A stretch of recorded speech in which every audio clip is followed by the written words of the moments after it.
Hello, class.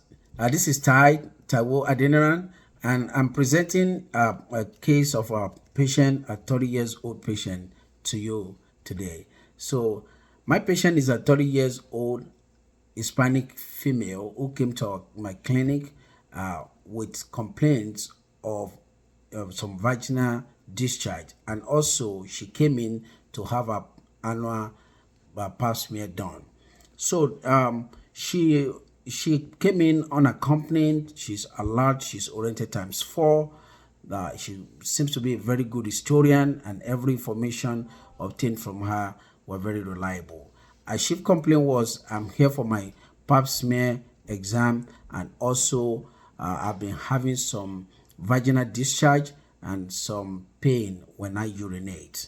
So HMP, she's a 30 years old Hispanic female who was well known to the clinic and has also been having some past medical history of seasonal allergies. She had a last pap smear done in 2017. She came in present with a complaint that she'd been having some yellowish discharge, vaginal discharge, some kind of dull to moderate pelvic pain, and also some dysuria, painful urination that comes in intermittently. So, patient also reports that she had a UTI in the past that was prior to her last child in 2018, and the patient also she's a gravida 2 para 2. She reports that her two kids were born to different two different men, and at the same time also she reports that she's practicing unprotected sex with multiple partners. She's in a polyamorous relationship. She also reports that her first coitus was when she was 12 years old.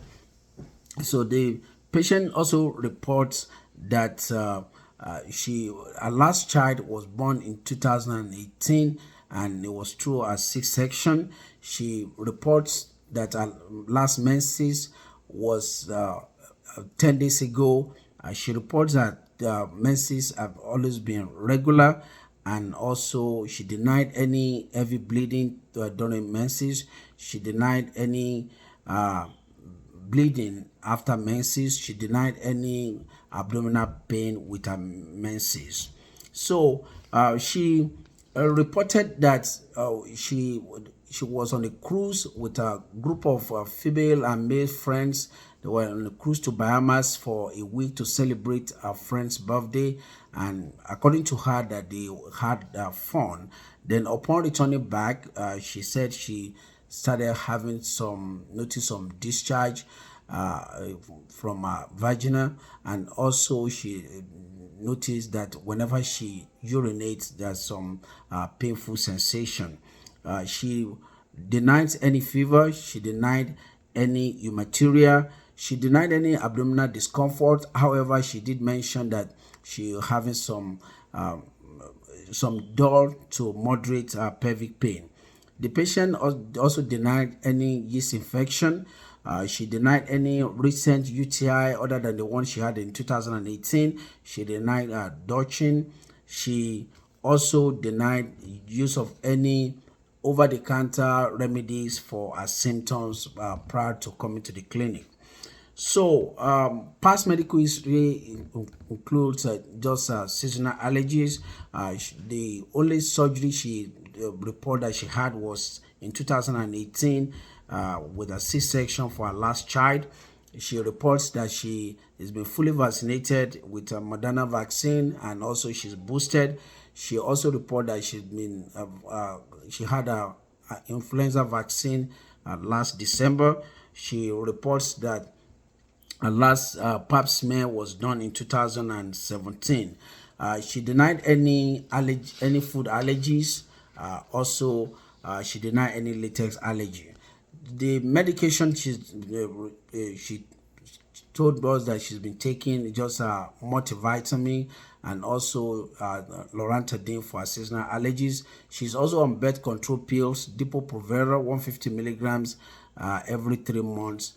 That she take the shot. So patient is a non-smoker. She denied any use of alcohol. Also, she reports that she takes coffee just occasionally, not all the time. She reports that she perform exercise at least 3 times a week.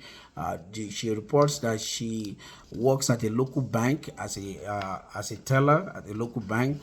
Family history: she reports that her mom her mom is aged, but she has hypertension and diabetes. She also reports that the last child of her mom was born through a C-section. She reports paternal history of Alzheimer, but she reports that the father is still alive. She reports that her 2 siblings are healthy and they are also in colleges. Review of system: she denied any fatigue, she denied any fever, she denied any headache, she denied any palpitations, she denied any any form of abdominal pain, but she did mention about pelvic pain that is dull to moderate.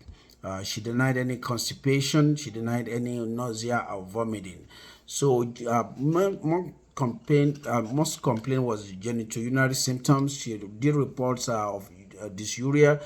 She also described the vaginal discharge as macropurulence, quite a few amounts of yellowish discharge, and also is foul smelling.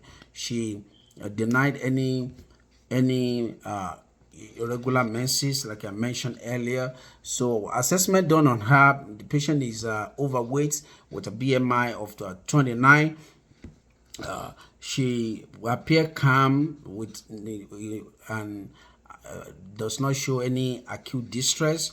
She cardiovascular assessment were remarkable, and also pulmonary, nothing really any problem going on. Genitourinary: so upon the speculum examination done on her, the uvula will appear with no redness, no swelling, but there's quite amount of yellowish discharge from cervical area. And then also there is no tenderness that she reported to upon abdominal palpation. So then upon review of our system and everything, I came up with my differentials. My first differential, because when I look at the history of this patient, number one, she does have her early coitus was at age 12. She practice unprotected sex. She's in a polyamorous relationship with multiple sex partners. So this patient is at higher risk for STI. So the STI that I come across as the foremost for diagnosis is chlamydia. So chlamydia is an STI. That's my first diagnosis for her. Then urethritis is the inflammation of the urethra because of the dysuria she's complaining of. Then the third diagnosis is gonorrhea. Then my fourth diagnosis is acute cervicitis. Then because of the discharge, the macropurulent discharge from our cervical area, so I also came up with a fifth diagnosis, which is bacterial vaginosis. So what is my treatment plan for this patient? So part of the workup we did on her is she was screened for cervical cancer, she was screened for STI, and also counseling were done about sex practices and how to prevent sexually transmitted diseases. So according to the guidelines. NAT, NAAT test, which is nucleic acid amplification test, is the preferred test that were done. It's a swab of the cervical area that we collected, and it came back positive for chlamydia. It came back positive for chlamydia. There was no gonorrhea came back negative, syphilis came back negative, and also she was negative for HIV. Some of other labs were collected. CBC was collected. WBC was just 6.5, and then the urine culture is still pending as of the time. Then when I talk about the pharmacological treatment, considering the age of this patient, she's young, she's healthy. According to the guidelines, I'm going to first consider macrolides, antibiotics for her. And the macrolides of choice that I look at is either azithromycin or doxycycline. So I can give her azithromycin 1 gram by mouth in single dose, or I just decided that maybe I gave her doxycycline 100 milligrams twice daily for 7 days. Then also, because of complaint of pain upon urination, I also prescribe Ceridium 200 milligrams by mouth for 3 times a day for 2 days. Then I encourage her to adherence to medication, home medication. Also, further patient education that I did was to ensure to control the infection, that compliance with antibiotics regimen is very important. Then also instructed the patient to abstain from sexual activities until infection or symptoms is resolved. Then also trace contact to contact all our sexual partners to encourage them to come and get tested. The patient was also instructed or educated on safe sex practices, to use condom to prevent any sexually transmitted disease.